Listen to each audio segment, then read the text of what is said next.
Hey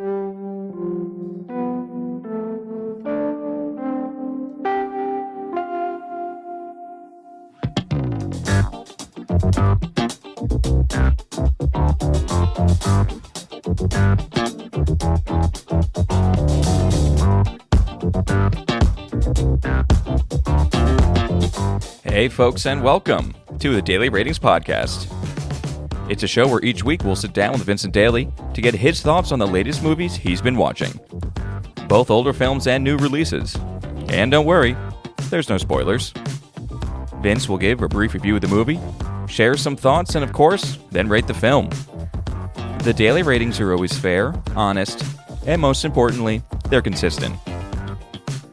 On today's show, Vince will be rating and reviewing Vampyr by Carl Theodor Dreyer, Possession by Andrzej Żuławski, Dead Alive by Peter Jackson, In the Earth by Ben Wheatley, and finally newly released Hellraiser, directed by David Bruckner.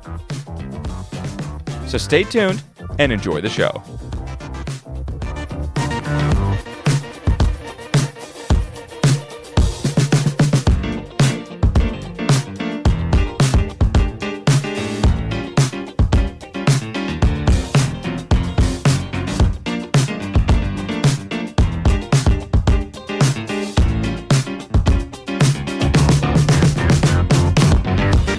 Mr. Vincent Daly, how we doing, buddy? Tommy, how's it going? It's going okay for me. How was your how's your spooky wooka movies? This spooky wookie week was good. I'll be honest, was kind of walking away from a lot of these disappointed.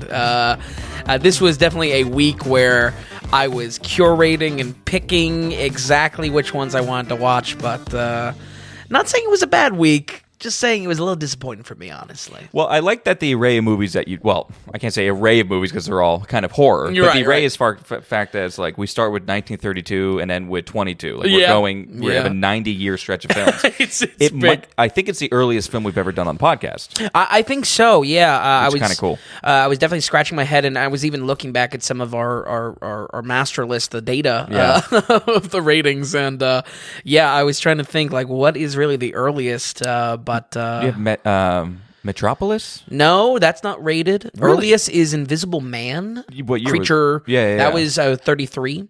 I also have Oh. Freaks from 32, which was like a real like freak show type of thing. Okay. I gave it a good rating, but I remember being sick to my stomach. I was eating a stuffed pepper with the film, and I remember telling you, Tom, I was like, I actually lost my appetite. So maybe we'll cover Freaks in the coming week. Well, this is pretty cool. We're starting all the way back at then in 1932. I guess we've only done one other film that goes back this far. Yep. This is called Vampyr. Because it's spelled with P-Y-R. Yeah. So it's directed by Carl Theodor Dreyer, who, I mean, that's not Right. not surprising. Not really sure. What Yeah, else he's honestly, even watching the film, I don't know. So you said you very selectively pick these films. What made you pick this? Yeah. What is it about? And back in 90 years ago, how does it hold up today? Yeah. So this is Vampyr is a German horror film from 32, and realistically, you probably won't be scared by this film, but boy, does it have some serious atmosphere here. This goes back actually to some of the pre-research, going all the way back to the zombie special of what are the origins of creatures on film. And obviously vampire goes back much further, or vampires in general, but Vampyr is just what I found to be a super, super old rendition of it, so much so that they actually spend a lot of time in the film giving us exposition through title cards and through text on screen of what a vampire is about. And that's, I think, originally what landed this on my list. Things that I will eventually get to. The ever-growing list of films. People recommend me things, it goes on the list. I find something through research, it goes on the list. So I got to keep notes where things come up. It is not a silent film, but it still uses a lot of title cards to deliver the main dramatic storytelling. We follow Alan Gray, a man that is forced into curiosity when traveling into a new town.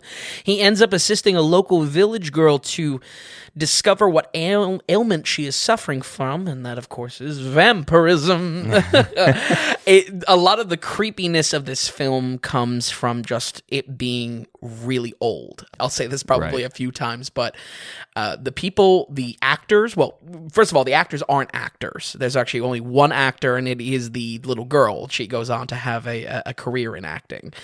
Everyone else is just German locals, and there was just a fundamental creepiness to just these old people on film. Like, I mean, we're dealing with people that were born like in the 1860s at this point. Yeah, exactly. And I mean, it's kind of hard to give credit to because I can't really say it's a performance. I guess it is a performance, I'm sure they got paid something, hopefully. Yeah, a lot of the creepy atmosphere works just from almost the... it's a little bit of a misplaced type of description of it, but almost an indie way. It has an independent type of feel to the production, and obviously it's just they are new to creating film. It's really no rules. They don't know the boundaries, right? And that's where we get this feeling from. Yeah, and I think that's awesome. Well, if you think about back that far, it's almost like every single major film being made would have been indie. Yeah, right. And honestly, this is like taking off in Hollywood still. So to get this like weird German production, like what is how many German films are being made at this time? This is a year before, it was the year before 1933, before things really took off. If you think about it that way, yeah, for real.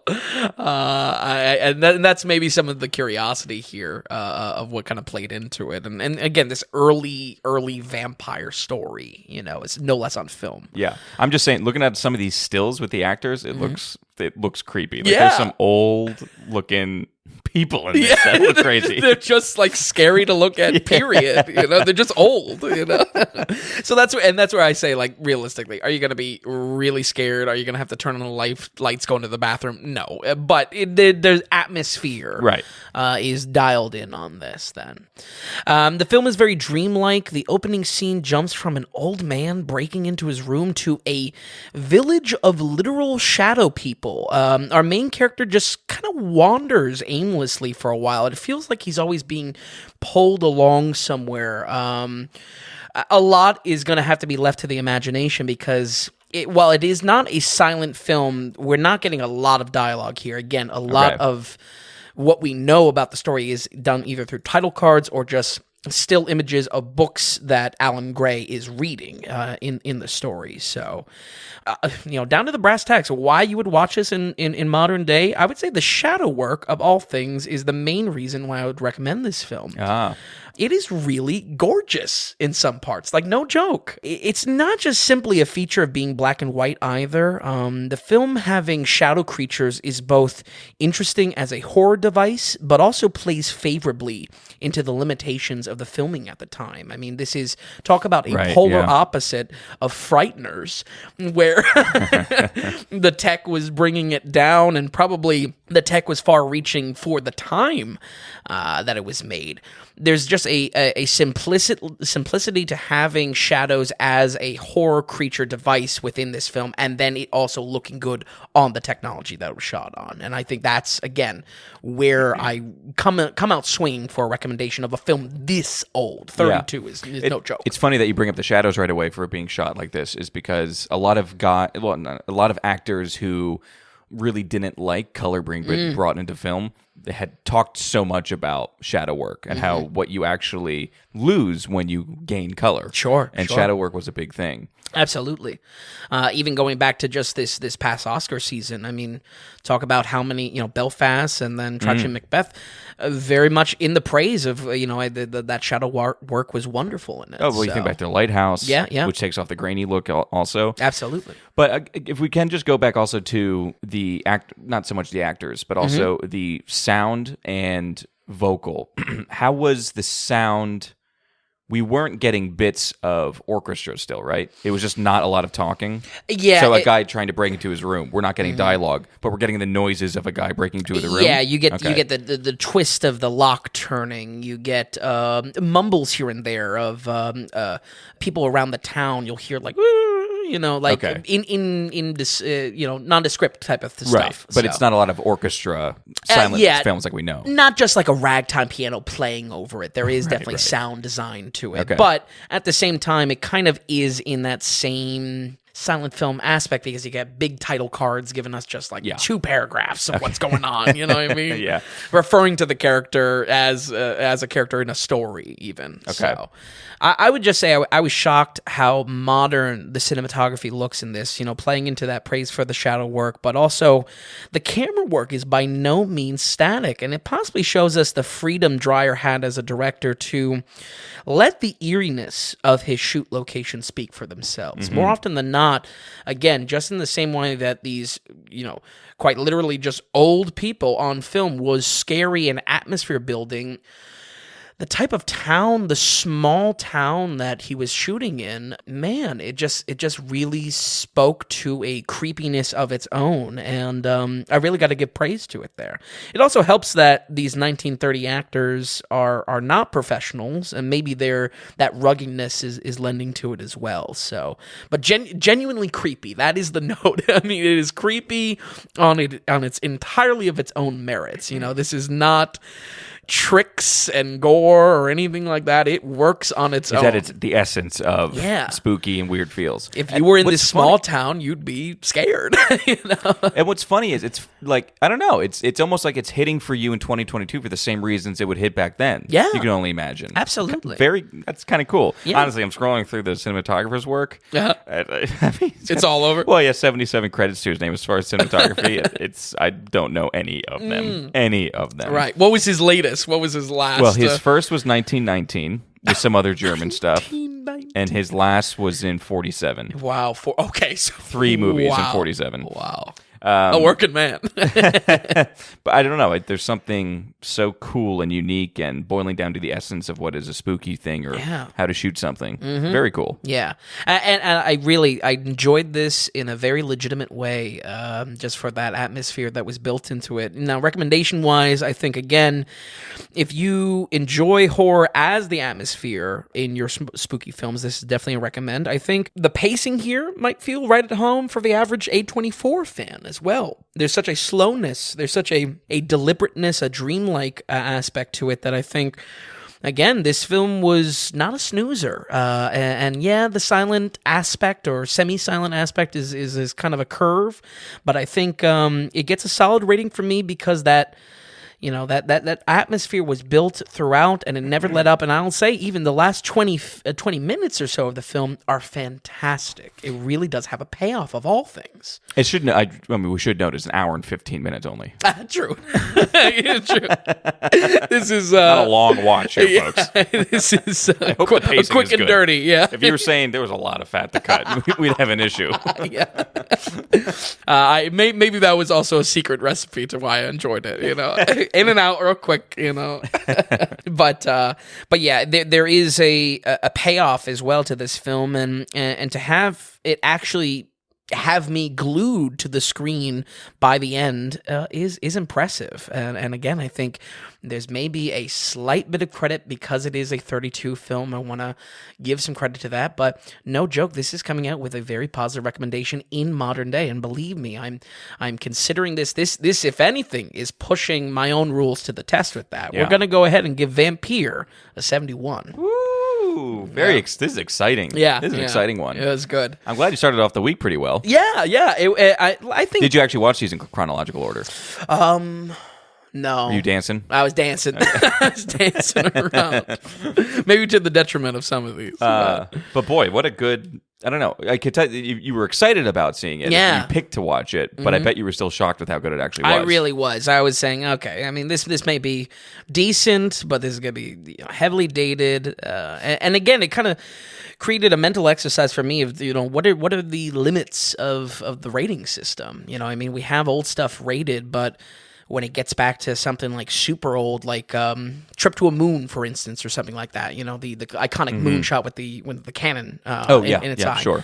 That's only like 16 minutes. Is that something that's appropriate for the podcast or the ratings? I don't know, but we'll on special. Yeah, we'll explore to find out. Yeah, so very cool. Well, you can't get much better than that. That's Vampyr from 1932 with the 71%. Very cool.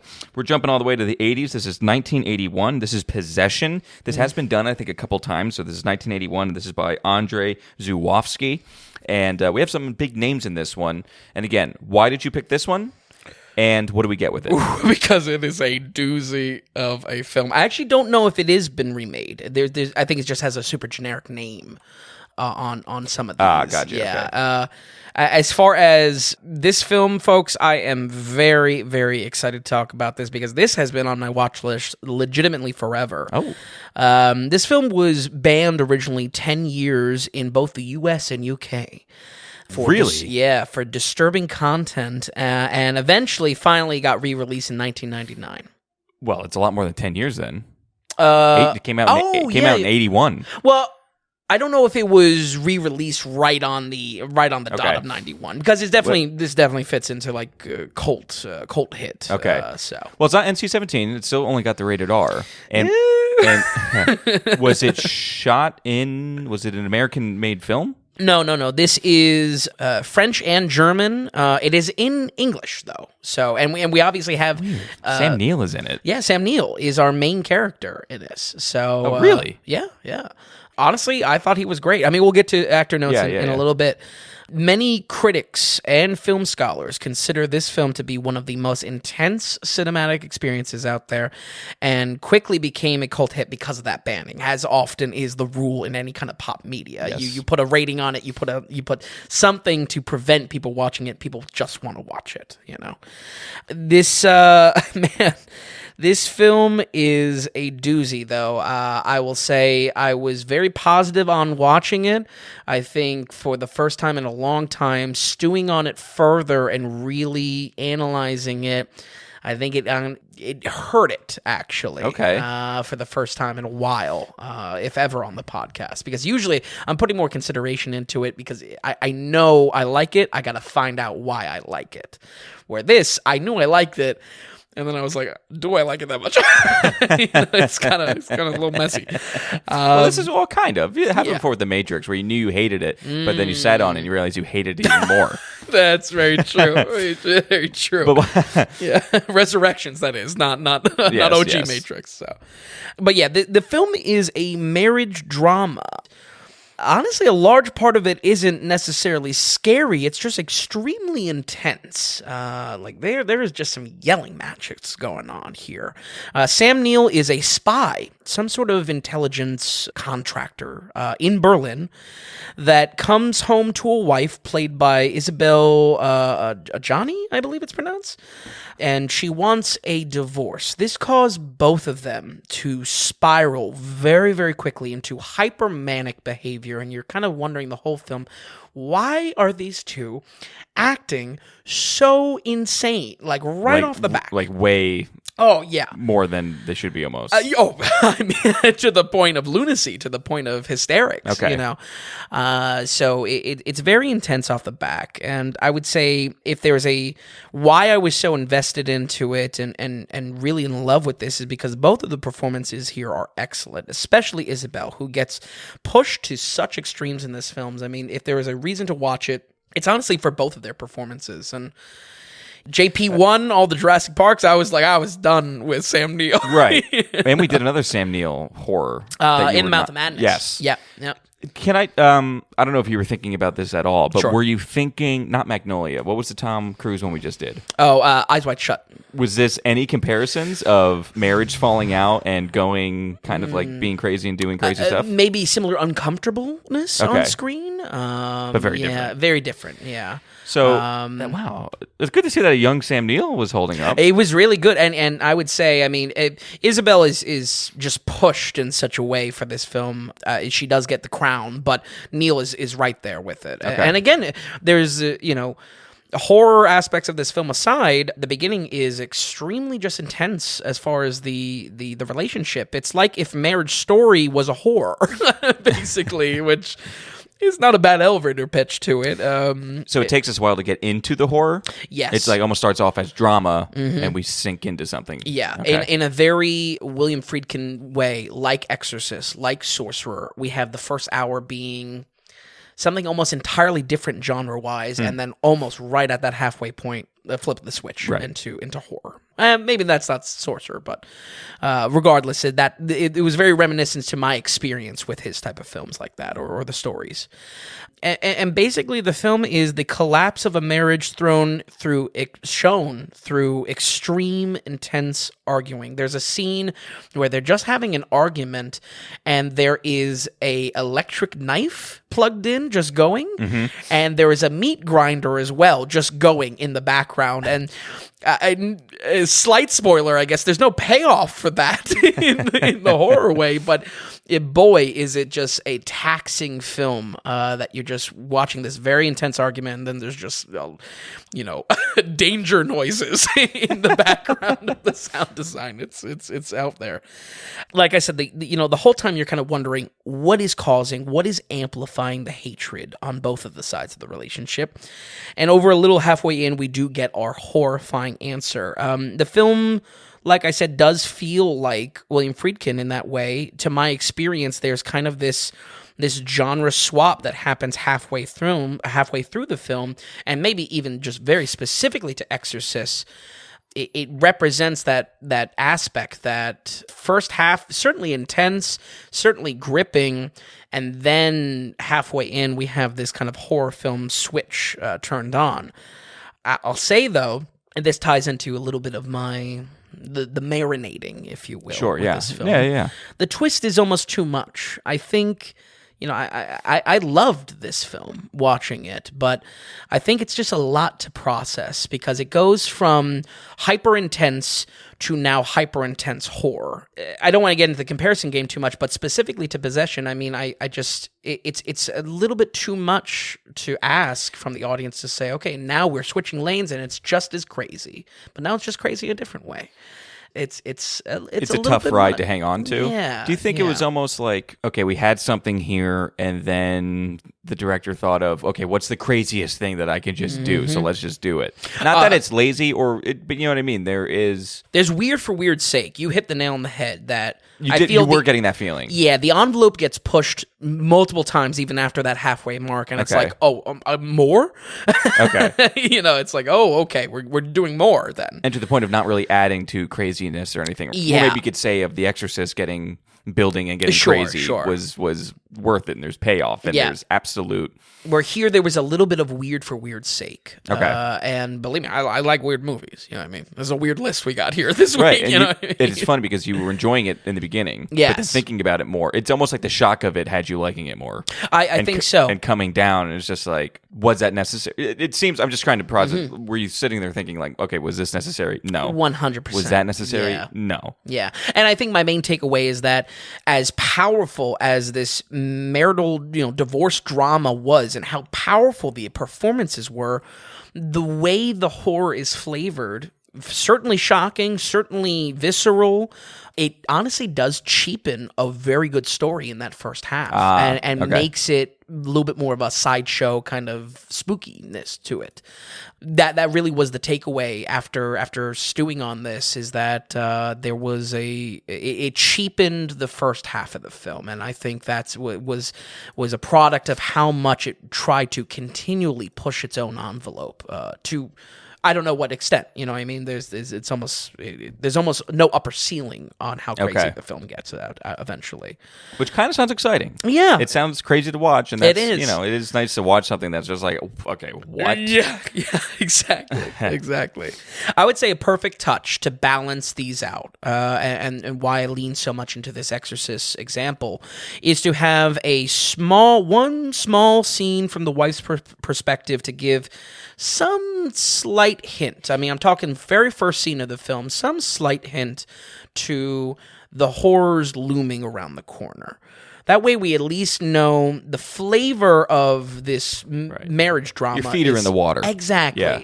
In the first Exorcist, they have this archaeology scene with Pazuzu, the demon. It's really not related to anything for a lot of the film. I mean, like a lot, even when we get into crazy horror stuff, but it gives you some sort of foreboding, like, okay, there's clearly something being organized behind the scenes here. And I think that would really do wonders for this film. But It did not. Let's talk about some positives because I do have to kind of draw them back. I would say the film is gorgeous. Every scene is in this pale blue hue. There's a certain mournfulness to the collapse of the relationship. I genuinely love the cinematography here. Every shot is obsessed with symmetry on the screen of some sort. It really is a gorgeous looking film. And it's very surreal, a lot of dreamlike qualities. Scenes progress with minimal storytelling sometimes, and I think I think that itself can add a lot to the frustration of a user experience. I think, believe me, I was kind of really rolling it over in my head of why this film actually got banned, and I think it's just that these scenes with minimal storytelling maybe just got people so... They didn't have any kind of point of reference on why certain scenes were being put out there, but in reality, I mean, the whole film is very surreal and dreamlike, you know? It's still weird that it get banned. Yeah. I mean, it's in the early 80s. Like, didn't we have, like, crazy, practically porno films? Like, NC-17 was, like, coming out a lot, well, rated X back then. Sure, absolutely. Like, those were allowed in theaters. I know, yeah. It's weird. Very, I know, because specifically, you make a great point, because 81 is still, you're getting some rough films still. You know, it's definitely on that late 70s trying to be hard edge. Rated X was a very big thing. A lot of people were still, like, on tape and everything. Mm-hmm. It's weird, and I think that it debuted on. I believe it debuted at Cannes. Yes, right, and got original praise. I believe the timeline is then got banned and then kind of was resurrected as this kind of cult hit. Wow. I'll tell you what, this was hard to find. Roller coaster though, a roller. Oh, it was hard to find. Oh yeah, this was real hard to find. Okay. I had to, what was, I have it on somewhere in my notes. I had to subscribe to Metrograph. What the hell? Yeah. Not sponsored. And honestly, not a great user experience. Okay. So, all right. Maybe if you're really curious, give it a Blu-ray buy. So have we seen anything else from this director, by the way? No, and if anything, I was really, again, I was in love so much with the filmmaking here that I was ready to start drafting up a special just on him, but we'll see. I mean, he made his last thing he directed was in 2015. Yep. He wrote stuff in 2019. Yeah, it's cool. Yeah, it's I don't know. I'm curious more about him, but this film definitely was a little bit of a mixed bag. Yeah, okay. Especially because I have to think about, I was in love with aspects of it. Not everyone is going to have that investment. Not everyone is going to have that, glued to the screen aspect that I'm really kind of even trying to study this film. Right. And I think that's where the confusing elements, if I had kind of a gut reaction to it and I felt kind of cheapened the experience, I really do wonder what that's going to do for anyone watching this film. But yeah, it does...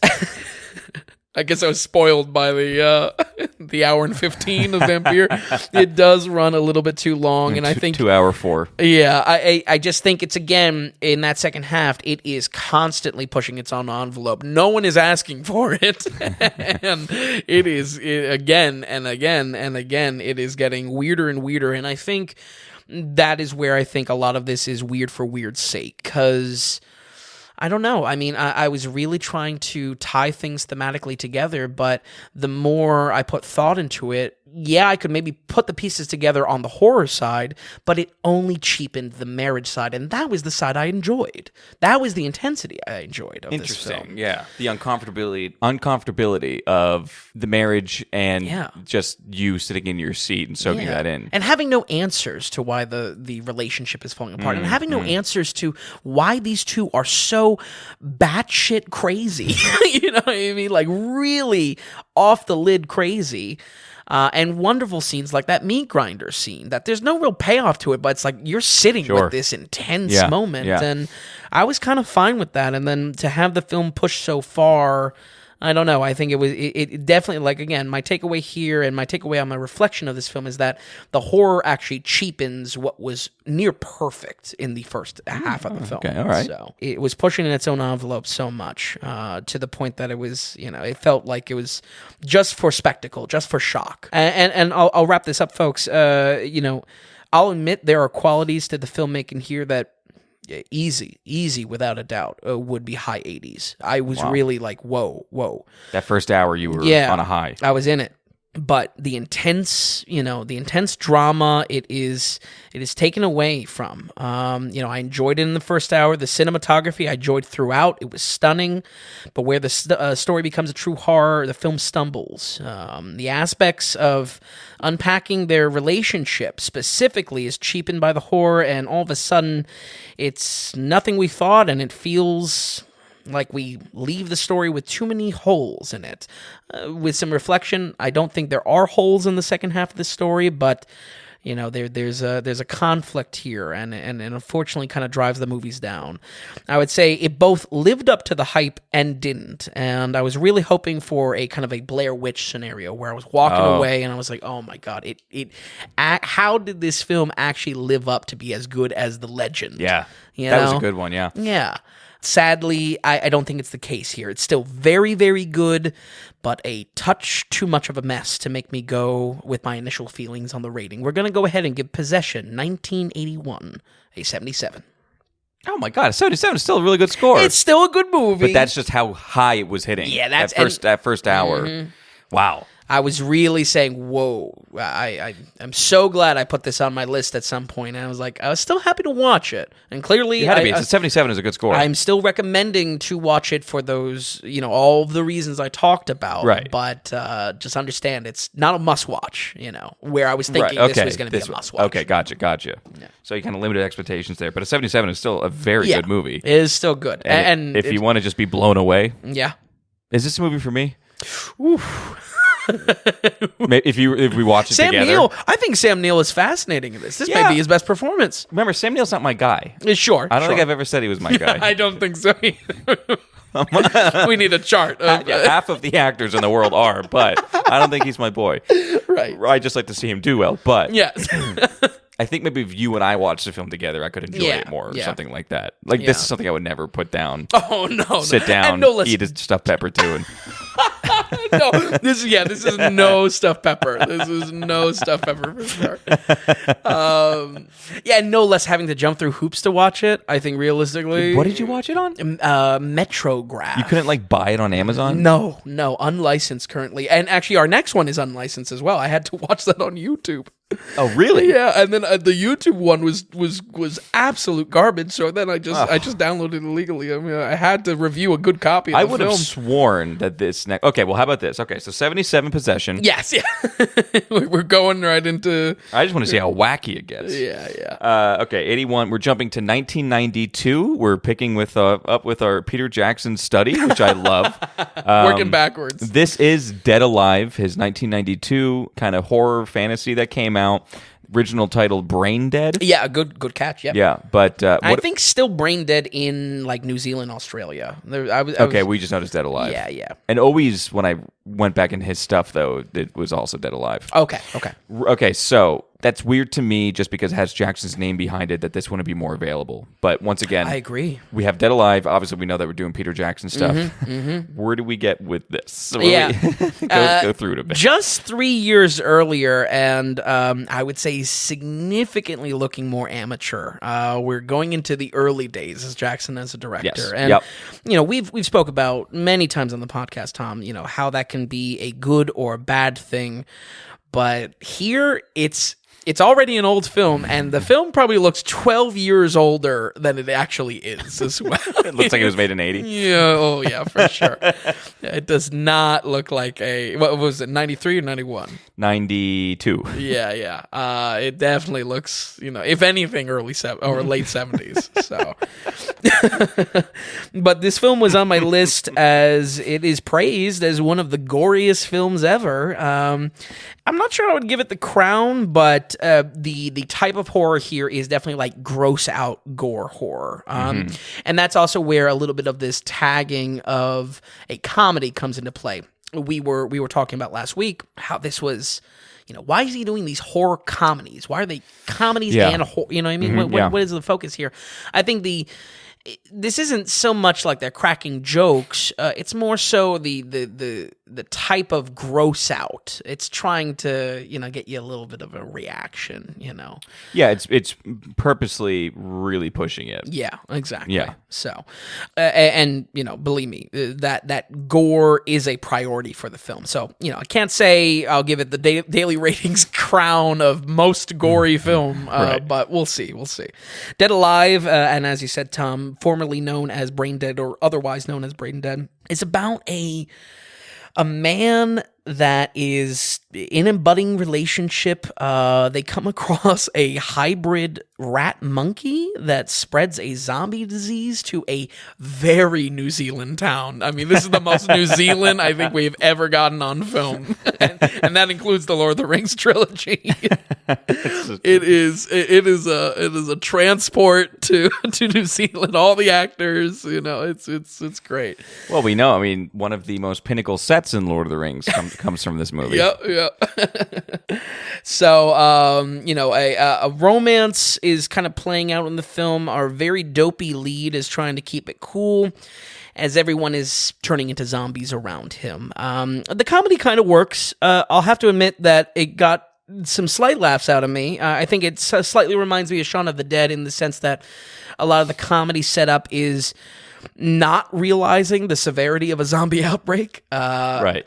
I would say this comes nowhere near as close to Shaun of the Dead, though, because it is not using those tropes to build the setup on. You know what I mean? Doesn't belong on the zombie special. Exactly. Right. Exactly. Okay. And another way that we can plug the zombie special. Right. as well. Right. Great episode. The gore is pretty outrageous here. I would say there is a grindhouse style to the gore that they are just, you can just tell that they are just, they had a bunch of buckets that they mixed with a drill. The paint mixer. The paint mixer and Just corn syrup and red food coloring. They're just throwing it everywhere. I would say, I don't personally, really love that style, but specifically notable is an end sequence with a lawnmower blade, and that is something noteworthy. So if you are a fan of extreme gore or want to see, more of a push to the grindhouse- limits. exactly.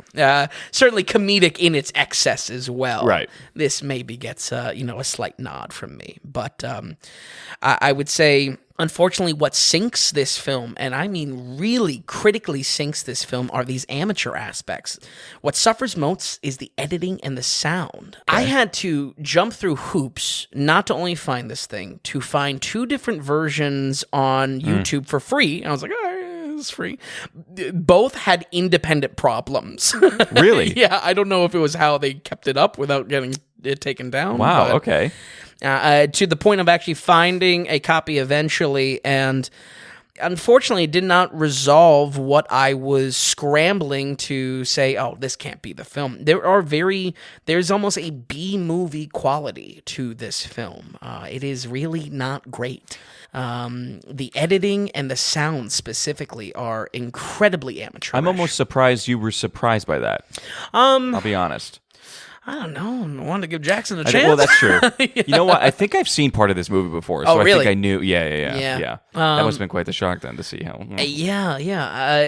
And for me, this is a scenario where if there's going to be something technical like that, and believe me, we talk about technical aspects on the podcast, sure. As far as CGI being a perfect example of that, it really is this breaking the experience? Well, a technical aspect when it relates to sound, poor quality and sound glitches, and then as well, the editing itself, just like there's just some bad cuts in this.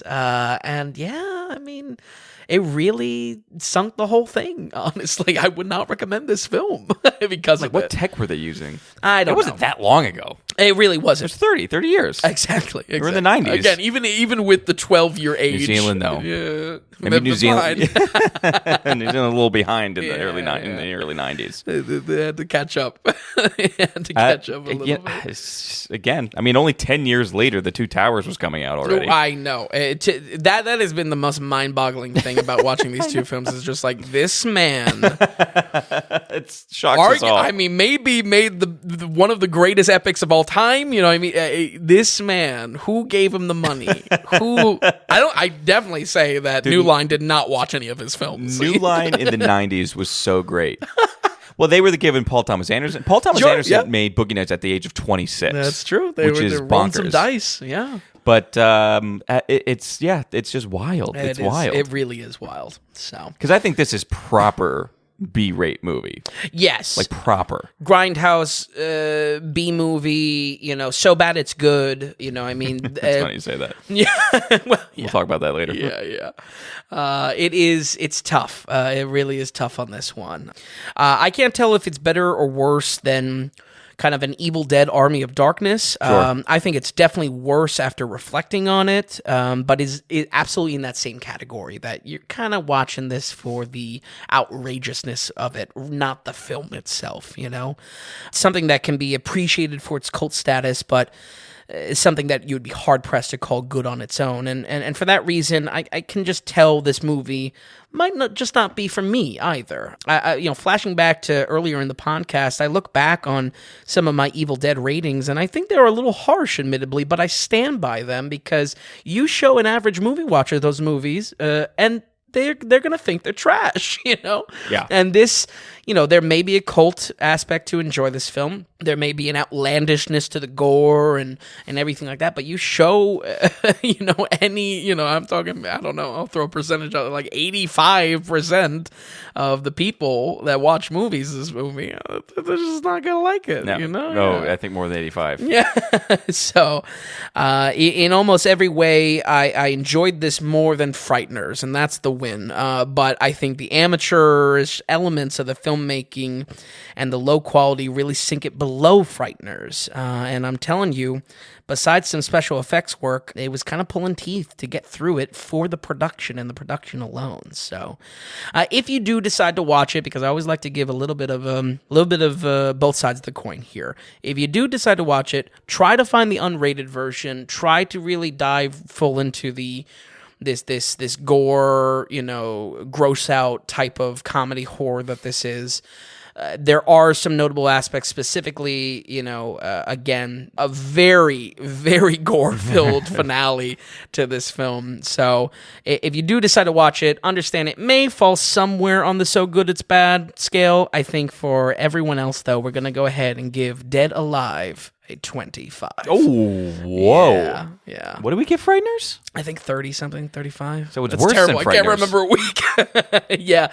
I think, unfortunately, Frighteners it at is. 34, Because Frighteners kind of hits on a functional level, and it's just kind of dated because of the CGI. Wow, and 25, you say? Yeah. It's a hard no-go. Okay. And I hate to say it, you know what I mean? This was all about giving Jackson a shot.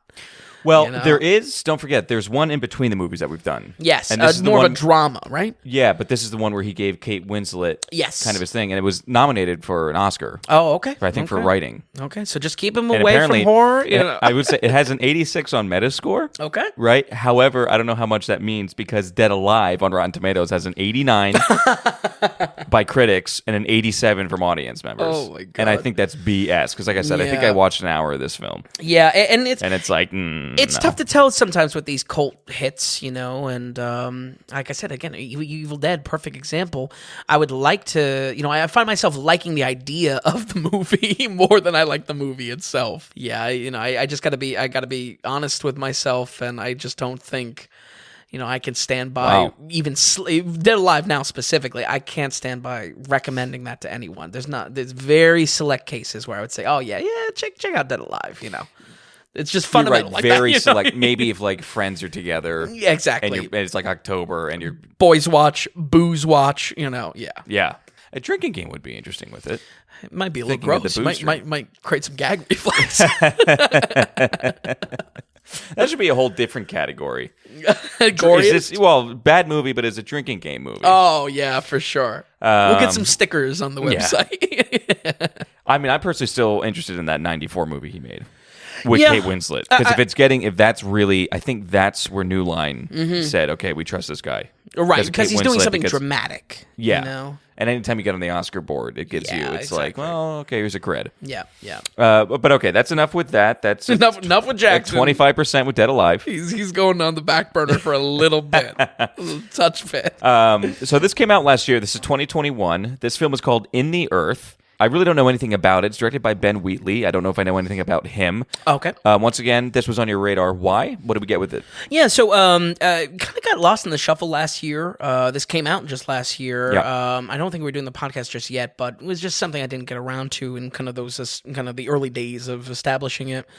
Director-writer Ben Wheatley is pretty solid. I I kind of just said it, but it really belongs to this film. I enjoy the premises of his films more than I enjoy the films themselves. I feel like they have good kind of elevator pitch. Yep. Two decent films would be in his filmography. I would say is High Rise and Free Fire. But in reality, it's not. They're not that great. I would say decent is the word. You know what I mean? It's not like, I'm not even saying, oh yeah, you got to go see that. You know, it's just like it's all right. Definitely not. I remember. We might have watched Free Fire together. Yeah, one of them actually. I think it might have been High Rise because we were going off of. I have not seen High Rise. Oh, okay. Yeah. That I haven't seen, and I think I was going to. We were talking about it. Yeah. Then you watched it, and you're like, you had that reaction. I'm just like, I mean, it's fine. It was good, but like whatever. Cool, kind of highbrow concept, but yeah. And for what it's worth, I would add this to that type of category. Only decent, you know. I was originally very attracted to the visuals here.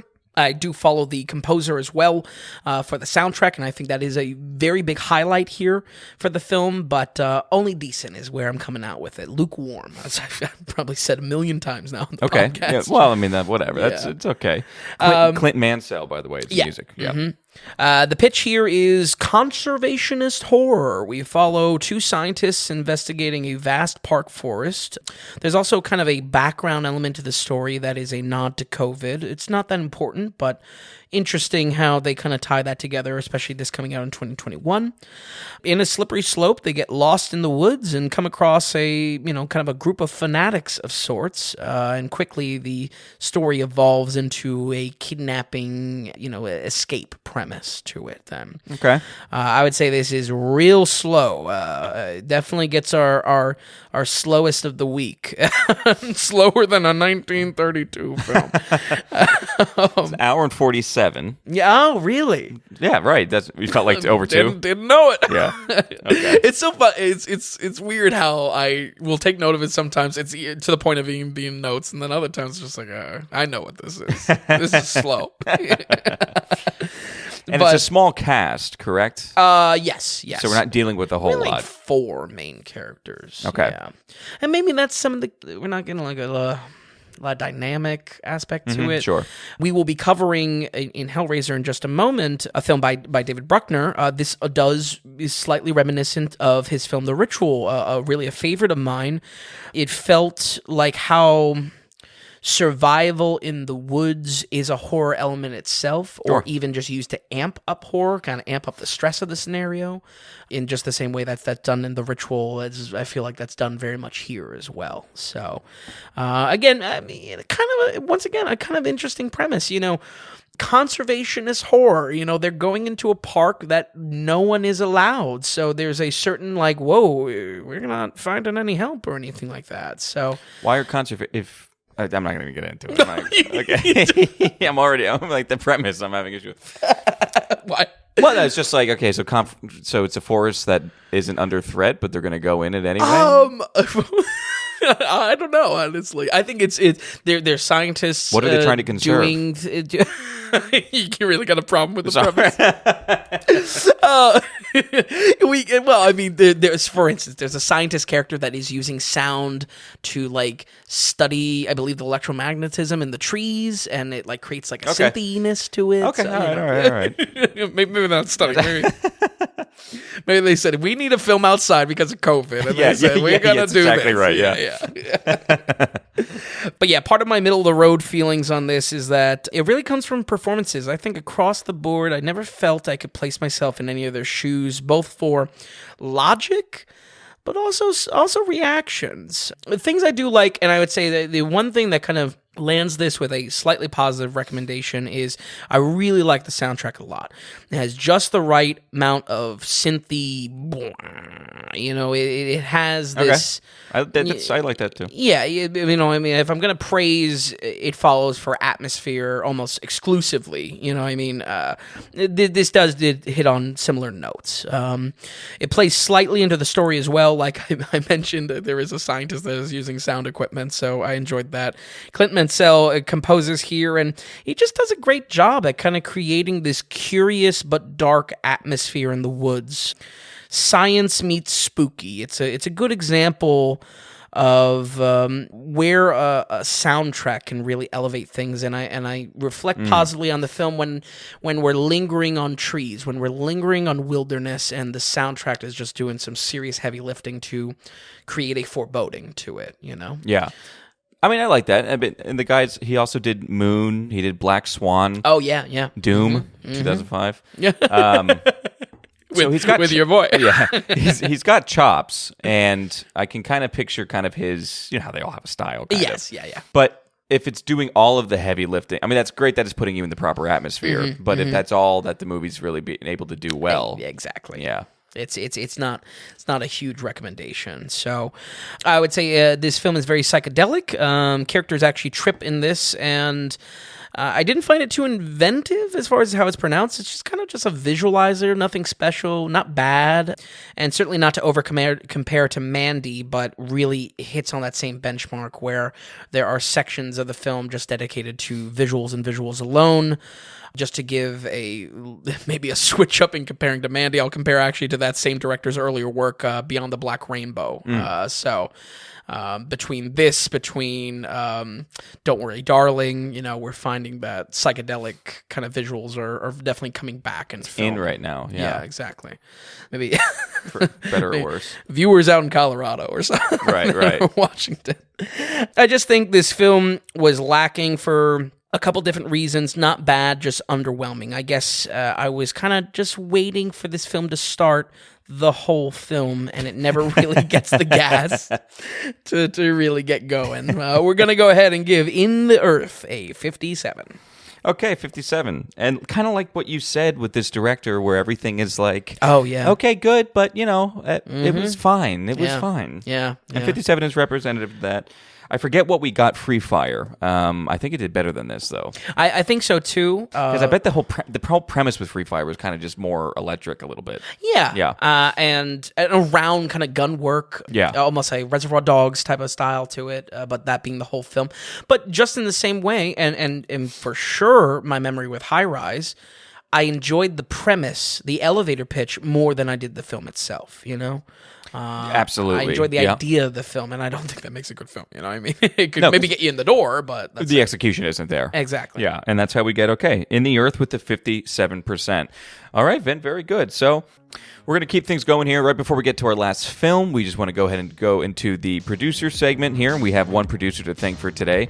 This producer donated twice very quickly in a row. Okay. $5 each, so $10 total. So we'll read his first. I don't know if they forgot to... A faux pas?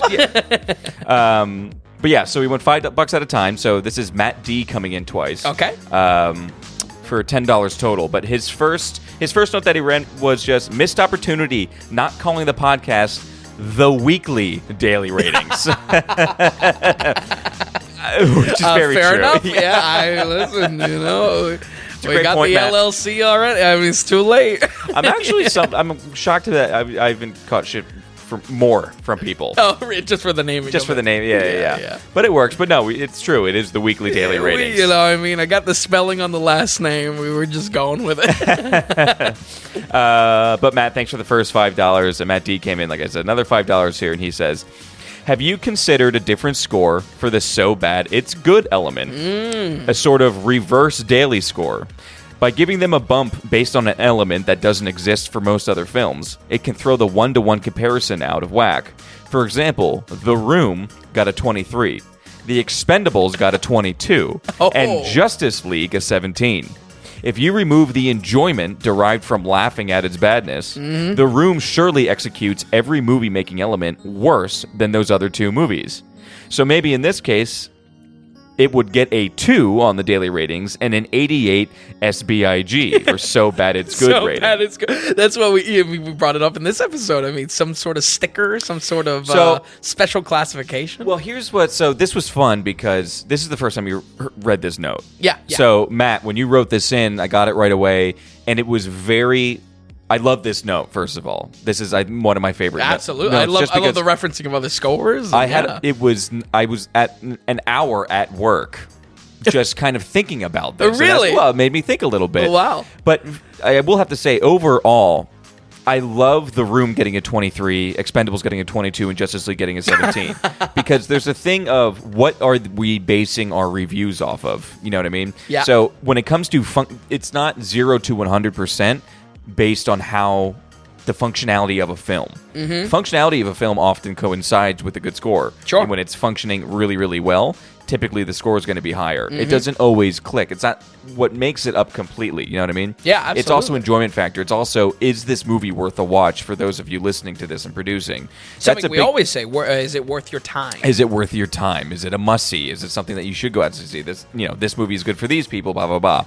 So there's something about, because it's so bad it's good, that's the thing, that it's also good. Yeah, you know what I mean? It's true. And The Room's a perfect example. And of that. functionality, and he's completely right. When it comes to if you just looked at it as a functionality of a film basis, The Room probably would get a 2. And it is way worse than The Expendables and Justice League. But there's something so frustrating about The Expendables. There's something really frustrating when I go and watch Justice League. Oh, yeah. Because I'm watching a video game most of the time. It's writing. It's just... That's not even Snyder Cut. That's OG Justice League. Right, for sure. Yeah. So it's funny to think that those are what the scores are, and it does kind of look ridiculous. And you're right, Matt, that it's not a one-to-one comparison. It does kind of throw it out of whack, but I think for these movies, and it's not many, it's not many where The Room is almost maybe definitely 10 of them. An anomaly, too. Over 800, out of over 800. So it's tough. I don't know. I would have to say I like these scores still, because when it's so bad it's good. It's how are you enjoying this film overall? And I think, sure, the functionality is garbage for The Room. But it's so bad that it is actually still good. Yeah, absolutely. And it's just one of the rarities. And then it's like, should we do a separate score? I think some sort of note, a flag we can put on a movie. But to Matt's point, Matt's saying is that the daily rating score should actually be the 2. And the SBIG, the SPIG score, should be the 88. Yeah. But the problem is... Well, I don't know. I don't know if an 88. I don't know. But it's on the so bad it's so good. It's true. It's good scale. It's a completely different scale, which we haven't actually figured out ourselves. Yeah, we were playing around with 50. I think even going back to the Room review, we might have even been talking about, like, were. Where do we position this? But still, because the fact of the matter is, when you came off of that film, The Room, you didn't think 2 was it, because you think it was actually, in a way, somewhat worth a watch. Yeah. I mean, 23 is a bad score. Yeah. But it's somewhat more of a worth of a watch than The Expendables and Justice League. Sure. And I have to say... Catwoman, or, any of the low ones that we've covered. And that's what it comes down to. Functionality, I think, Matt, you're totally right. I don't know. But when it comes to overall experience watching a film, if you put The Room and Justice League next to each other 10 times... and which one am I going to watch, I'm probably going to go towards The Room more often. Oh, yeah. Because I know, generally speaking, I'm going to have a better time overall. For sure. So I was thinking about the So Bad It's Good. And maybe on the page we could make a note of it. We could also make a whole different page on the site. That could be a compilation idea, for sure. Well, it could be a compilation, but I mean like a dedicated page. Like we have the must-watch films, and then we have the So Bad They're Good films. And we could have a little explanation to it or something like that. Yep. But... they don't come up often. Yeah. And I think my general thoughts on it is definitely around, that's why we have the audio review, to supplement my thoughts, beyond just a static number. Because almost every time it comes up with So Bad It's Good, we do have a decent amount of dialogue on it. Oh, yeah. I'm thinking back to actually multiple Nick Cage movies of... It's Prisoners of the Ghostland. Prisoners of the Ghostland, yes. Yeah. But then even the superhero one. He plays the Flaming Skull. He plays the Ghost Rider. Yes. Right. Ghost Rider had an element of that, but definitely Prisoners of the Ghostland. Yeah, Prisoners of the Ghostland, absolutely a So Bad It's Good. And I think we talked about that a lot. I think as long as you're listening, there's nuances there, and we explained it out pretty well. As far as the scores, I can totally understand how people see, like, okay, Justice League is 17 in the room 23, but again, it's overall experience. I personally found Justice League extremely frustrating, and a film I don't really ever want to touch again. The Room, I'm absolutely going to go and touch again. True. So that's my take on it. I think that's great. I think, and honestly, now it's your score. I don't know how you. No. I mean, and I think I'd rather, instead of muddy an actual score, is again some sort of sticker, some sort of flag that we can give these films. You know, that if anything, like Boys Watch. Yeah, I've said that before. You know, that can be kind of its own type. We definitely of don't have a lot of girls watch. We're a little short on that. Crawdads maybe was the girls watch. But what do you think? Like I said, I've had time to think about this. Sure. Because I really liked what he brought up. Yeah. Because Also, an excellent when I first note. Excellent it's note. solid. And it's great that we have somebody using the site too, which is always nice. Because when he first, said the Room 23, Expendables 22, Justice League 17, I'm just like, well, damn, shit, you've got a point. But then I thought about, well, what do we actually rate scores on? And it's a lot more than just functionality. It's true. It just so happens that a lot of, like I said, when a film is functioning like off the charts, typically it does do really well. Yeah. But it does. It's not. Yeah, it coincides with that. Yeah. So I don't know. That's kind of how I came to that conclusion. I don't know. I think functionally, and this is talk about an ideal type of producer note, because clearly, Matt, you have you've spent time on the site. That's a vested interest that we want to hear in that type of functionality. So I think obviously not putting anything to the audio, signing on the dotted line. I think some sort of special notation for So Bad It's Good is probably the middle ground that I would want. Maybe we should just have a little stamp. Yeah, that's what I'm thinking. Like a sticker that we could place on the JPEG of the poster, bottom corner, right below the score. Yeah, because that's the thing. When you still got a 23, that's really bad. But then if you have this has the so bad it's good gold stamp of approval. As far as the score overall, I don't think The Room. You agree that The Room shouldn't be a 2. No, I get functionality. Well, functionality. No, see, it's been a while. I think functionality-wise, it's a 2. Yeah. But enjoyment, like you sitting there and watching the film and straight-up enjoyment, like I understand that it's so bad that you're laughing your ass off at its badness. But that's part of the enjoyment. Oh, yeah, for you're sure. You're not enjoying the Justice League being poor CGI and poor writing or acting. Right. It's like, it's truly not enjoyable to sit through. Yeah. The Room is enjoyable to sit through. And that may be where he cracks counts. into the 20s. I mean, it's kind of odd to draw hairs over 17 to 22, but I mean that's maybe totally different films. I mean, it does make one film is like a C-rate low budget, and the other one is massive. Millions of dollars behind it. Yeah, it's true. It's a long way to say at its core why we even started and exist is because, hey, is this film worth a watch? Sure. And I think this represents these films, actually. Yeah. Oddly enough.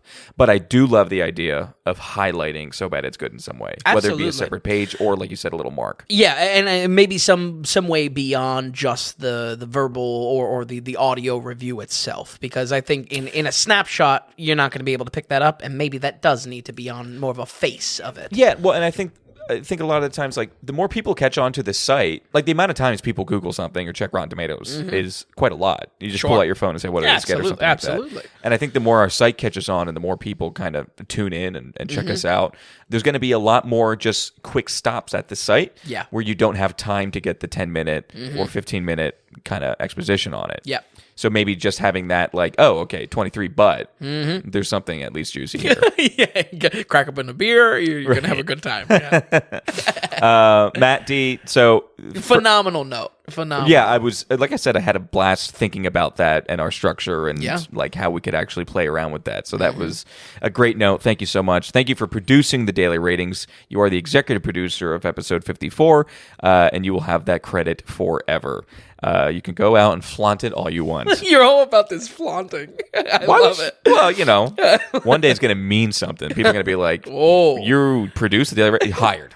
Hired." Episode 54, I love that episode. So, Matt, thank you again. And folks at home, a lot of you know the spiel already. So we're completely producer-supported. We're growing out the value-for-value model. Are you finding the podcast or the website valuable to you over the past year? Are you finding yourself more into film than you were before? If you could you throw us back some value through monetary support? It's at dailyratings.com. You head to the donations tab, and any amount of value you want, just like Matt this week was $10. you can go ahead and send in a donation and a note our way. We appreciate everyone who's getting excited about it, spreading the word, and we couldn't be more grateful for those of you who take the time and the money and send our way. It's incredible. Vested interest in us. You know, I mean, the development of everything that we're doing here. Yeah. So, huge. All right, with that, we're going to go to our last film here. I don't know if it takes a lot of explaining to do. I did some research of this original film back when I put it on the site. It was kind of nice kind of going through that and all the directors and all the movies that came out of this. Again, it's newly released. This is Hellraiser by David Bruckner.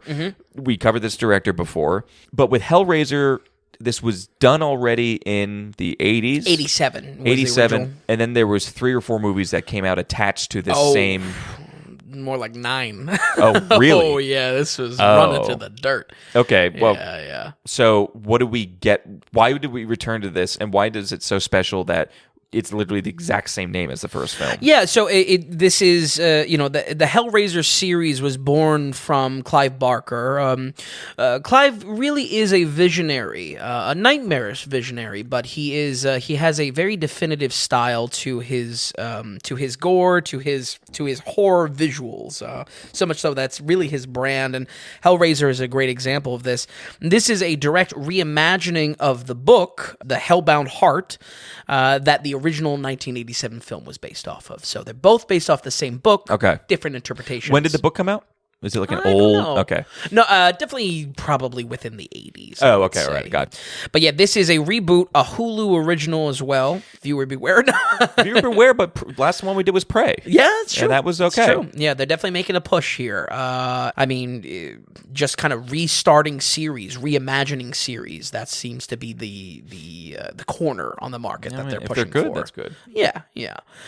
Many sequels spawned from that original film, but rest easy, folks at home. All of them are irrelevant to this reboot remake, and I would say thankfully so, because despite a very consistent hellish imagery, almost a style of its own, this is one of those horror franchises that was just run into the ground. Just because that first one was so successful? Yeah, and I mean, realistically, that first one, I think I gave a 44, so like I had problems with that film. The visual design was not one of them, and I could definitely see why it spawned this. People wanted more Pinhead. People wanted more of the Cenobites. Being this demonic force. If you could kind of go through, because like I said, doing the research for the film, I really fell in love with the premise a little bit. Sure. And how crazy it was, or just the idea of you have all these individual things with different names all into their own. Yes, there's a lore to it, if you will. Yeah, if you could just touch on that a little bit. Yeah, so in every one of these films, there is an artifact that is a powerful puzzle box, and it really is in every entry. This puzzle box allures its victims into toying and playing with it. A puzzle is begging to be solved until it springs open and stabs the user in some way. And once that blood is shed, it acts as a beacon to invite creatures from another dimension to hunt down the victim. And from that layer, I mean, is it too original from even other 80s type of horror? No, it's about getting hunt down and by a creature or a singular creature. Right. I think it's all, the devil is in the details. The devil is in the execution of Hellraiser and Clive Barker's style. These horrific creatures are the Cenobites, and there is such a vast storytelling to just their design, because they really are shocking to see. There really is a lore. There's a world building behind why they look the way they do. They are demonic creatures, sometimes called angels even, belonging to kind of a nightmarish sin realm.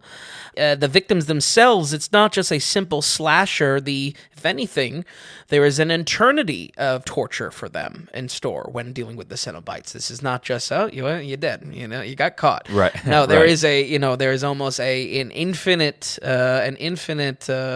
destiny that awaits them by just playing around with this puzzle box that they will be tortured for what the Cenobites see as pleasure, which in reality is just horrific pain. So, very 80s, definitely very late 80s. That first Hellraiser covered in leather. Pinhead is very, very metal as well in his look. Right. I would say some praise I have for the creature design here of the Cenobites in this new one is that it's definitely evolved a bit. They've gotten a little bit more horrific. Do you get the same Cenobites? Like, are they about the same type of torture or something like that? Or whatever breed? The same angel demon, yeah, right. Absolutely. There are repeats because they are like almost not named character. We don't really ever get the names. Maybe in future sequels we'll get names, but they are specific Cenobites to it. But visually just more pleasing and just cooler. Yeah, absolutely. And visually striking in new ways. We, because of CGI, because of, obviously Hulu backing this, we get a lot of interesting effects to show us the process of maybe how a Cenobite comes about, and the body mutilation, the body horror that comes with that. So I think a lot is done that is positive here. And David Bruckner, like I've mentioned multiple times on the podcast, is a director I keep my eyes on. The Ritual is a favorite of mine. Very solid movie. Even The Night House that we covered on the podcast specifically was a film that I liked quite a bit. I think, unfortunately, this is probably his continuing in a decline, though, on this film. It really makes me sad to say because I'm not, again, that first movie, I don't think is great. I think the visual design is cool. I think Clive Barker's definitely a visionary. Yeah. I did not think it was a good movie. Clearly. Once again, execution, weird and not there. Exactly. And just bad storytelling, bad acting, it was a cheaper movie. The sequels, definitely not going anywhere. Never watched them. Definitely wasn't doing a deep dive for this episode, I wasn't putting myself through that. So I was really excited by this and said, okay, this director clearly can do good stuff. Yeah. What is he going to do with this remake? And I think it just, I don't know, it kind of falls somewhere in the middle. I'll mention it a few times. This is like Hellraiser with training wheels, and I think that is a good and a bad thing. Interesting. I think, if anything, Hellraiser maybe needs some training wheels to bring people into the very grotesque and brutal universe that it has. Yeah, and maybe this is, let's be honest, it's kind of like a rebranding, and it's starting over in ways. So it is a little bit of like, okay, new audience, younger audience who's of age now. Let's just, here we go again. Absolutely, yeah. So the premise here, like I said, is that same puzzle box that gives us this kind of hypnotic draw to the users. They're almost driven mad to solve it, and same type of premise that when solving the puzzle box, it's going to injure you in some way, and that shed blood will bring about the Cenobites. I thought this rendition, it might just be a slower film, and I thought it was just they were, again, with this kind of this idea, this pitch of Hellraiser with training wheels. They wanted to create a slower engagement to not kind of give away the goat, to what the Cenobites are about. And that may be a case here, but honestly, I think writing-wise, it's just a bad case of telling rather than showing. We learn quite a lot, if anything, through exposition dumps about this films. Maybe even more than we've even learned in the real series. Again, I'm not, 8+ movies. I'm sure everything has been explored.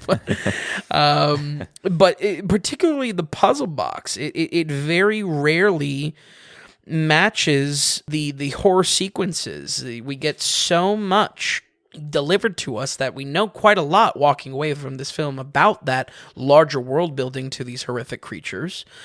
That's not really delivered in the horror itself. It's delivered in exposition, and then we get the horror. And again, classic case, it is telling, not showing. If that makes sense. Should I elaborate on the show don't tell? No. Okay. And out of that, it's come up so much in recent episodes as well. Sure. And it's kind of been a problem. Yeah.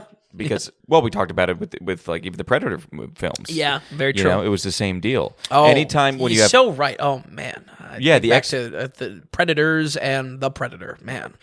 If this movie is taking its time or trying to explain things to the audience, that's fine. But there's a big difference between that and having our hand held to the point of just like it's insulting and it's the worst product. Yeah. it's fun as an audience member to watch something and figure things out, or to have to pay attention to a film. Exposition dumps, which you have talked about a lot, specifically in one of the Predator movies. Yep.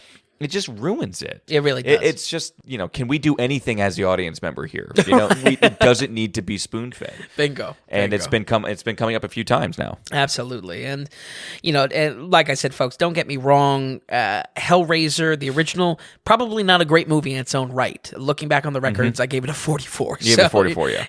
This was well into the sprint of me putting serious consideration into this. So for what it's worth, this film is a little bit more slow burn to introduce us there, but what we're being introduced to is not it doesn't have the simplicity of even that first film. That first film is really crazy out of the gate. We get to see so much of the Cenobites. We're introduced to the, if you will, the main, the main cast of demons and a lot of their lore. And maybe going back to that film, it was a little bit too much of a shotgun blast, but at least it's being told through the horror. At least it's being told through our victims. Here, it's our characters reading a book and then putting the pieces together, and then we got to deal with the friends showing up and being fodder for the horror film. You know what I mean? It's just like, all right,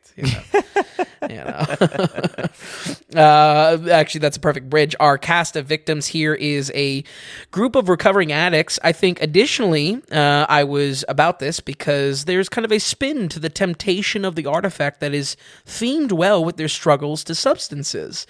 Bruckner is again proving his horror can go deeper into the psychology of our characters. So I do want to give some praise there, but it was so frustrating to watch these characters' actions. Oh man, we get some real dumb horror character. Oh yeah, just the worst. It falls a lot on our main girl. Her logic for keeping the puzzle box is that she can save the people that take it, even though she has seen Pinhead and these horrific. I mean, folks, pull up a Google search of anything Hellraiser, and you're like, oh yeah, we're gonna explore this a little bit further. I mean, I was visited by this monster.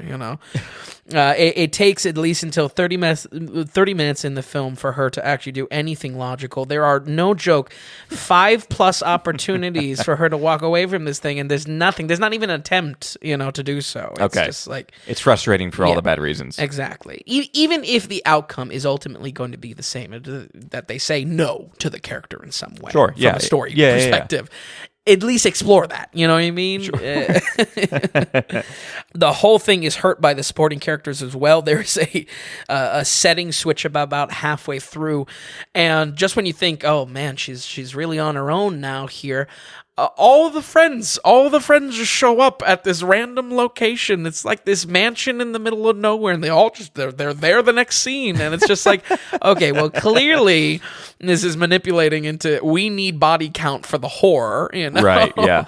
It just feels so cheap. Oh man, it just feels like every other horror film, and how they're using their cast. Generic as generic can be. Exactly. Yeah. So unfortunate. Yeah. Especially with this director, Exactly. I'm really rooting for Bruckner. Yeah. I know.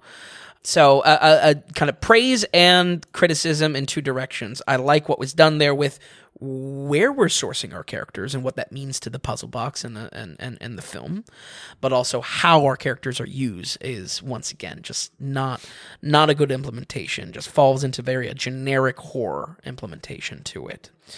If you haven't seen anything Hellraiser, this might be a better watch for you, as there will be more of a mystery to the Cenobites' motives, and the exposition dumps might actually be a little bit more of a welcome addition, because you'll be asking, well, what the hell are these creatures about? Mm-hmm.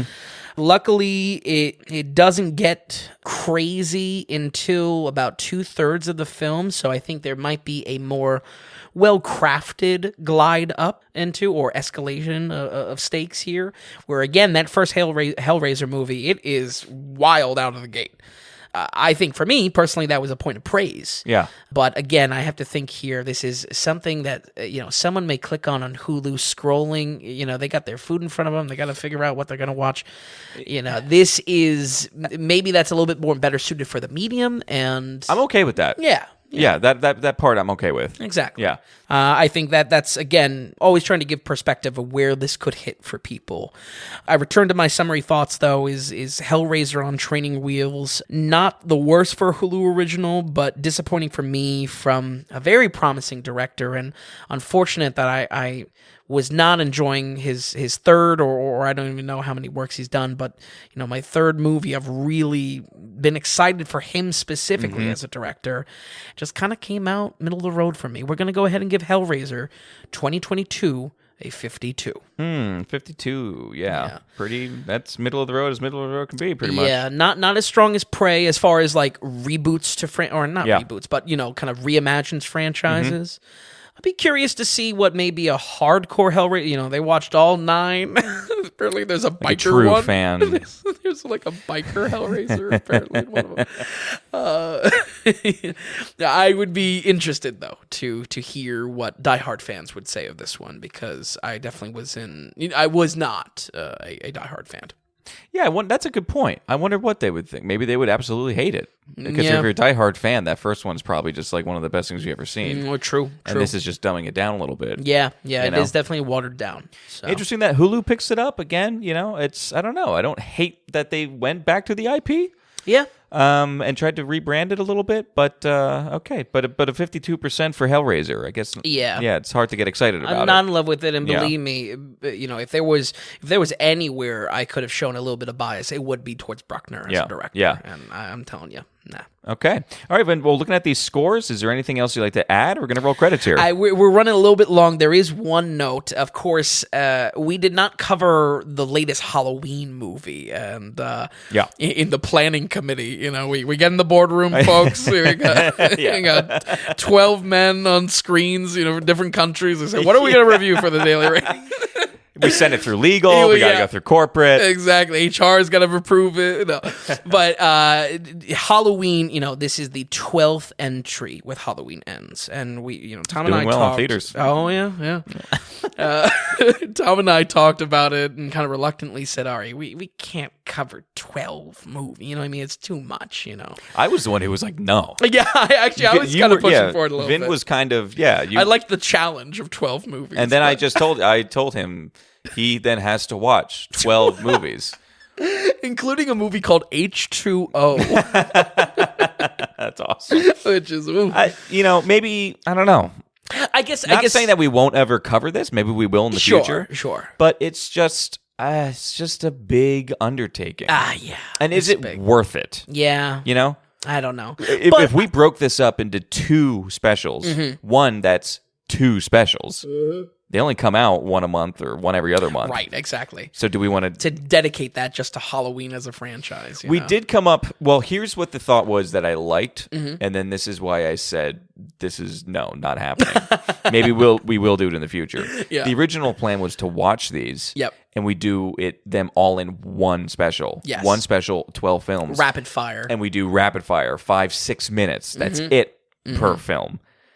But then the problem was still watching 12 movies for the skin in the game for is a the 5-minute review. Yeah, it's just for what we have going on right now. It's a little much. It is. I think there's better content. We have better things planned for specials coming up. Exactly. So why I bring this up though is one, if you're wondering where the Halloween review is, that's where it is. In the ether. Nowhere. And more than anything, we've been love hearing from our listeners. If you are a hardcore Halloween fan, maybe give me your best stab at the critical 5 that we would cover, if anything. Ooh, yes, a fan. Yeah. That's I would love to, because I'm always coming up with watch lists myself. I would love to hear from a diehard Halloween fan. In the future, that would be, and maybe even that would be fun. We get like our social medias going and everything like that to put up polls or something where you guys could all even just go ahead and give your thoughts. I like some sort of call to action of just say, hey, if you are passionate about that, you could say, what 5 are the must watches from that franchise, even if they're not like the super high quality. I'd be more than happy to hear but out of that. 12, if you drop 7 of them, what are the best 5? The original was John Carpenter, you know what I mean? It's gotta be at least, I hope. But, okay, good note. That's where Halloween is. But okay, behind the back burner. Vin, we thank you for watching these spooky movies. And folks at home, we're going to run it down one more time here. We have Vampyr with a 71%, Possession with a 77%, Dead Alive with a 25%, In the Earth with a 57%, and Hellraiser with a 52%. Folks, we thank you so much for listening, and we'll see you next week on the Daily Ratings Podcast.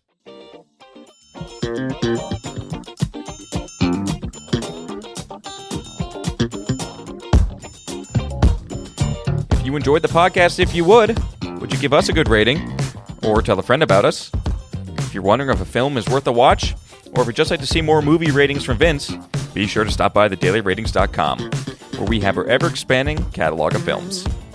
Also, if you found value in the podcast or our site, become a producer and go to the donations tab on thedailyratings.com. You can donate whatever amount of value you feel you receive from us. We're looking to build this into something large and great, but also be independent from those corporate sponsors. So we greatly appreciate any support from you all. So thanks so much, and we'll see you next time on the Daily Ratings Podcast.